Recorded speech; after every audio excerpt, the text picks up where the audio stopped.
कार्तिक महामहत्तम अध्याय 13। हरे कृष्णा, राधे राधे। कल कार्तिक महामहत्तम के अध्याय 12 में दीपदान के महत्व की राजा जयध्वज और एक चुईया की बहुत सुंदर और पावन कथा सुनी थी। अब आज इस अध्याय 13 में हम कार्तिक महा और एकादशी व्रत के महत्व को जानेंगे।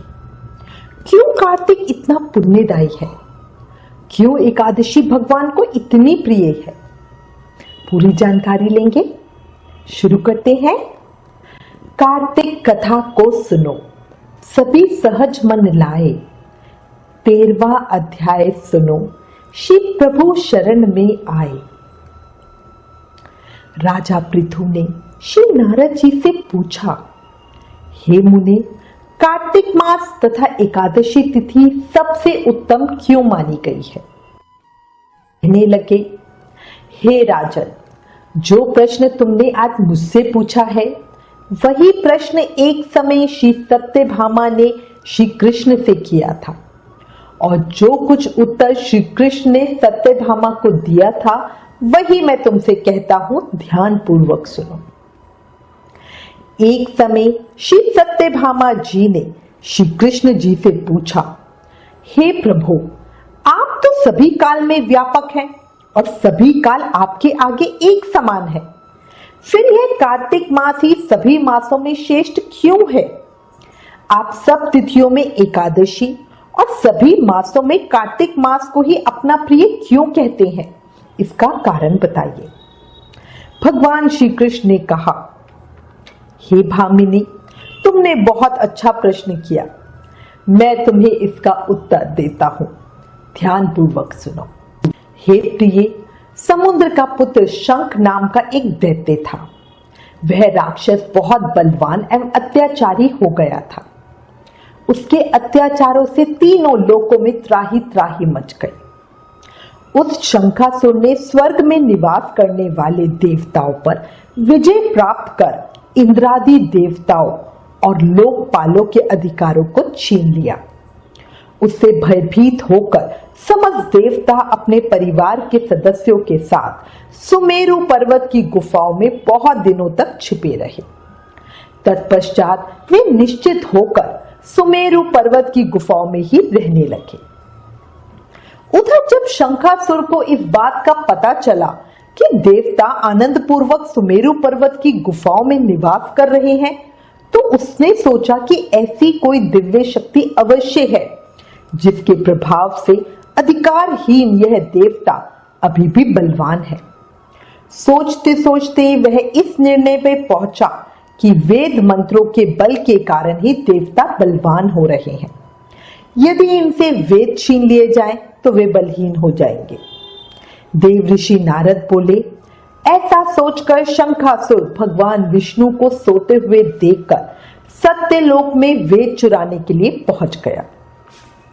उसको आता देखकर भगवान विष्णु ने उसकी नियत जानकर बीज मंत्रों के साथ समुद्र के जल में प्रवेश किया। राक्षस शंखासुर भी वेद मंत्रों तथा बीज मंत्रों को ढूंढता हुआ समुद्र में पहुंचा, लेकिन ना तो उसे वेद मंत्र मिले और ना ही बीज मंत्र। जब शंखासुर सागर से निराश होकर वापस लौटा तो उस समय ब्रह्मा जी पूजा की सामग्री लेकर सभी देवताओं के साथ भगवान विष्णु की शरण में पहुंचे और भगवान को गहरी निद्रा से जगाने के लिए गाने बजाने लगे और धूप दीप गंध आदि से बारंबार उनका पूजन करने लगे।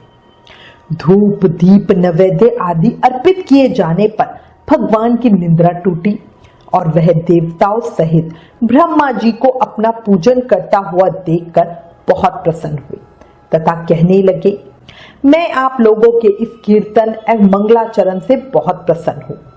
आप अपना अभिष्ट वरदान मांगे, मैं अवश्य ही प्रदान करूंगा। जो मनुष्य अश्विन शुक्ल की एकादशी से देव उठनी एकादशी तक ब्रह्म मुहूर्त में उठकर मेरी पूजा करेगा, उन्हें तुम्हारे ही भांति मेरे प्रसन्न होने के कारण सुख की प्राप्ति होगी। आप लोग जो पाद अर्ध आचमन और जल आदि सामग्री मेरे लिए लाए हैं, वे अनंत गुणों वाली होकर आपका कल्याण करेगी। शंखासुर द्वारा हरे गए संपूर्ण वेद जल में स्थित हैं। मैं सागर पुत्र शंखासुर का वध करके उन वेदों को अभिलाय देता हूं। आज से मंत्र, बीज और वेदों सहित मैं प्रतिवर्ष कार्तिक मास में जल में विश्राम करूंगा। अब मैं मत्स्य का रूप धारण करके जल में जाता हूं। तुम सब देवता भी मनीश्वरों सहित मेरे साथ जल में आओ। कार्तिक मास में जो श्रेष्ठ मनुष्य प्रातःकाल स्नान करते हैं वे निश्चित ही अक्षय फल पाते हैं। हे देवेंद्र, कार्तिक मास में व्रत करने वालों को सब प्रकार से धन, पुत्र, पुत्री आदि देते रहना और उनकी सभी आपत्तियों से रक्षा करना। हे धनपति कुबेर, मेरी आज्ञा के अनुसार तुम उनके धन धान्य की वृद्धि करना, क्योंकि इस प्रकार का आचरण करने वाला मनुष्य मेरा रूप धारण करके जीवन मुक्त हो जाता है। जो मनुष्य जन्म से लेकर मृत्यु पर्यंत विधि पूर्वक इस उत्तम व्रत को करता है वह आप लोगों का भी पूजनीय है। आप लोगों ने मुझे एकादशी तिथि को जगाया है, इसलिए यह एकादशी मुझे बड़ी प्रिय है। हे देवताओं, यह दोनों व्रत नियम पूर्वक करने से प्राणी मेरे समीप पहुंचते हैं। इन व्रतों के करने से जो फल मिलता है वह अन्य व्रतों से नहीं मिलता। इसलिए हर मनुष्य को सुखी और निरोगी रहने के लिए कार्तिक महत्तम और एकादशी कथा सुनते हुए उपयुक्त नियमों का पालन करना चाहिए। नारद जी बोले, ऐसा कहकर भगवान विष्णु ने मछली का रूप धारण किया और विंध्याचल पर्वत पर तप कर रहे महर्षि कश्यप की अंजलि के जल में जा पहुंचे। महर्षि कश्यप ने दया करके उस मछली को अपने कमंडल में रख लिया। जब उसने बड़ा रूप धारण किया तो उन्होंने उस मछली को कुएं में डाल दिया। जब वह मछली कुएं में भी ना समा सकी तो उन्होंने उसे तालाब में डलवा दिया। जब वह तालाब में भी ना रह सकी तो उन्होंने उसे समुद्र में डाल दिया। वह मछली वहां भी बढ़ने लगी। फिर मत्स्य रूप भगवान विष्णु ने इस शंखासुर का वध किया और शंखासुर को हाथ में लेकर बद्री वन में आ गए। बद्री नारायण में आकर उन्होंने संपूर्ण ऋषियों को बुलाकर इस प्रकार आदेश दिया, मुनीश्वरों, तुम जल के भीतर बिखरे हुए वेद मंत्रों की खोज करो और जितनी जल्दी हो सके उन्हें सागर के जल से बाहर निकाल लाओ। तब तक मैं देवताओं के साथ प्रयाग में ठहरता हूं। तब उन तपोबल संपन्न महर्षियों ने यज्ञ और बीज मंत्रों सहित संपूर्ण वेद मंत्रों का उद्धार किया। ऋषियों ने वेदों को 6 अंगों छंद, व्याकरण, कोश, वैदक, ज्योतिष, स्मृति सहित तपोबल द्वारा समुद्र में से ढूंढ निकाला। जिस वेद का जो भाग जिस ऋषि को मिला तब से वह भाग उसी ऋषि का माना गया। तदंतर सब ऋषि एकत्र होकर प्रयाग में गए। वहां उन्होंने ब्रह्मा जी सहित भगवान विष्णु को उपलब्ध हुए सभी वेद मंत्र समर्पित कर दिए। सब वेदों को पाकर ब्रह्मा जी बहुत प्रसन्न हुए। उन्होंने देवताओं और ऋषियों के साथ प्रयाग में अश्वमेध यज्ञ किया। यज्ञ समाप्त होने पर सब देवताओं ने भगवान से निवेदन किया, हे देवादिदेव जगन्नाथ, इस स्थान पर ब्रह्मा जी ने खोए हुए वेदों को पुनः प्राप्त किया है और हमने भी यहाँ आपके प्रसाद से यज्ञ भाग पाए हैं। अतः यह स्थान पृथ्वी पर सबसे श्रेष्ठ पुण्य की वृद्धि करने वाला एवं भोग तथा मोक्ष प्रदान करने वाला हो। साथ ही यह समय भी महापुण्यमय और भ्रमघाती आदि महापापियों की भी शुद्धि करने वाला हो तथा यहाँ दिए हुए दान को अक्षय बना देने वाला हो। यह वर दीजिए। भगवान विष्णु बोले, देवताओं, तुमने जो कुछ कहा है वह मुझे स्वीकार है। तुम्हारी इच्छा पूर्ण हो। आज से यह स्थान ब्रह्म क्षेत्र के नाम से प्रसिद्ध होगा। सूर्य वंश में उत्पन्न राजा भगीरथ यहाँ गंगा को ले आएंगे। इस स्थान पर गंगा जी और सूर्य पुत्री यमुना जी का संगम होगा। ब्रह्मा जी और तुम सब देवता मेरे साथ यहाँ निवास करोगे। आज से यह तीरथ तीर्थराज के नाम से विख्यात होगा। तीर्थराज के दर्शन से तत्काल सब पाप नष्ट हो जाएंगे।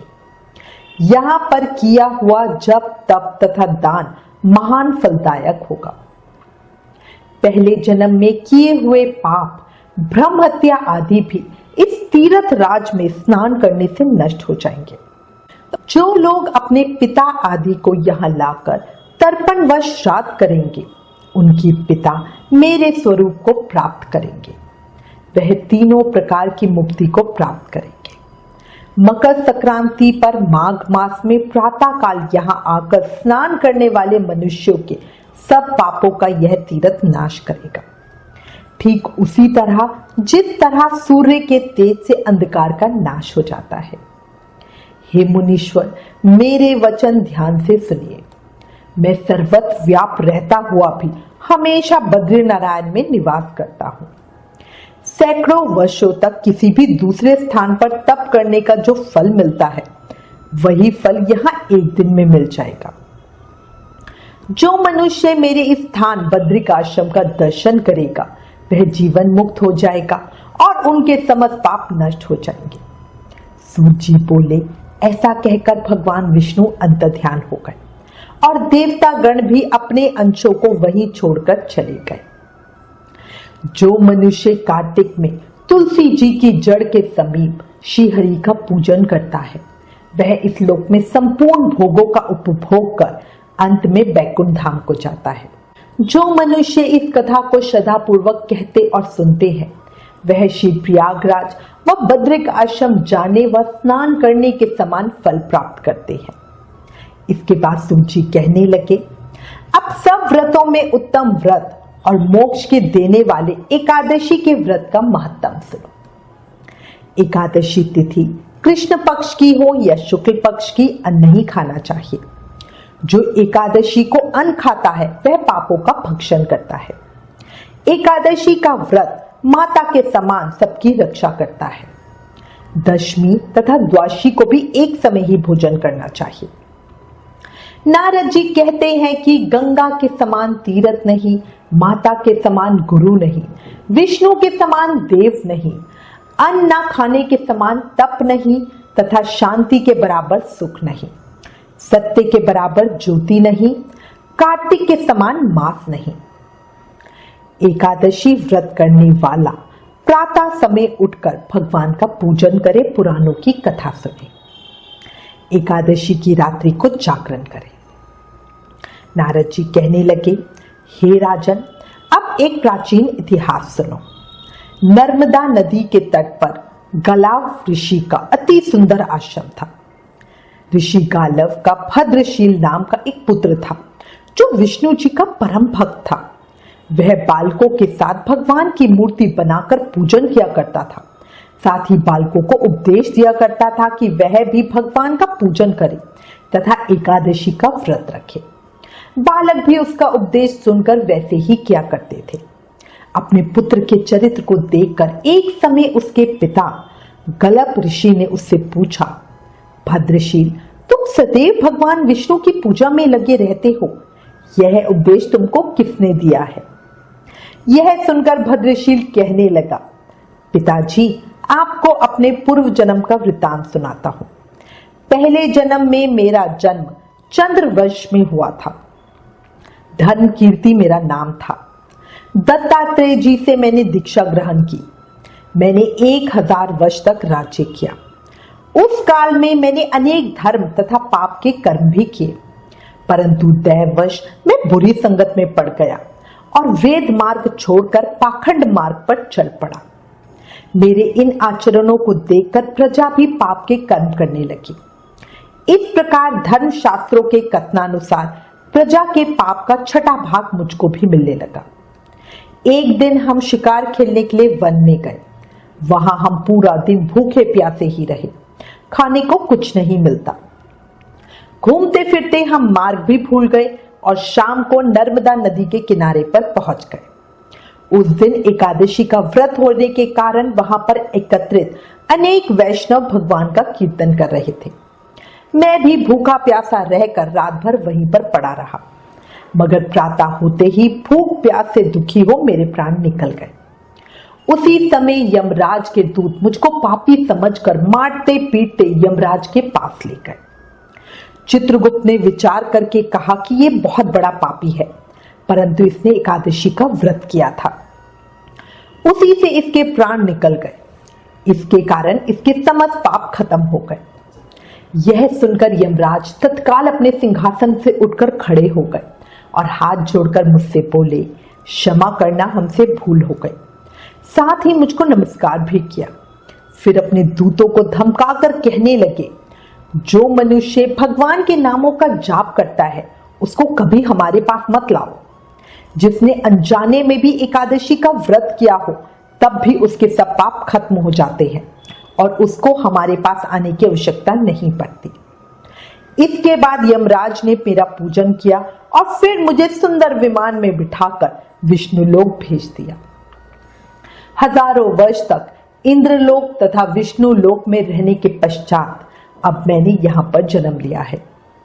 हे पिताजी, मुझे अपने पिछले जन्म का स्मरण है, इसलिए मुझे पता है कि भगवान विष्णु की पूजा पाठ सेवा एकादशी व्रत ही हमें मोक्ष दे सकता है। अपने पुत्र के पिछले जन्म की कथा सुनकर ऋषि गालव भी नतमस्तक हो गए। इसके बाद नारद मुनि बोले, जो कोई इस पावन कथा को पढ़ता या सुनता है उसके सभी पाप नष्ट हो जाते हैं। कार्तिक महामहत्तम अध्याय 13 समाप्त। कल कार्तिक महामहत्तम के अगले अध्याय को सुनेंगे। तब तक नाम जाप करते रहो और याद रखो, कलयुग केवल नाम आधारा। एकादशी व्रत व्रतराज है, सभी इसका व्रत जरूर करो और हर समय प्रेम से, मन से, भाव से अपनी हर एक सांस के साथ बोलते रहो, हरे कृष्ण कृष्ण कृष्ण हरे हरे, हरे राम राम राम हरे हरे। जय श्री कृष्ण।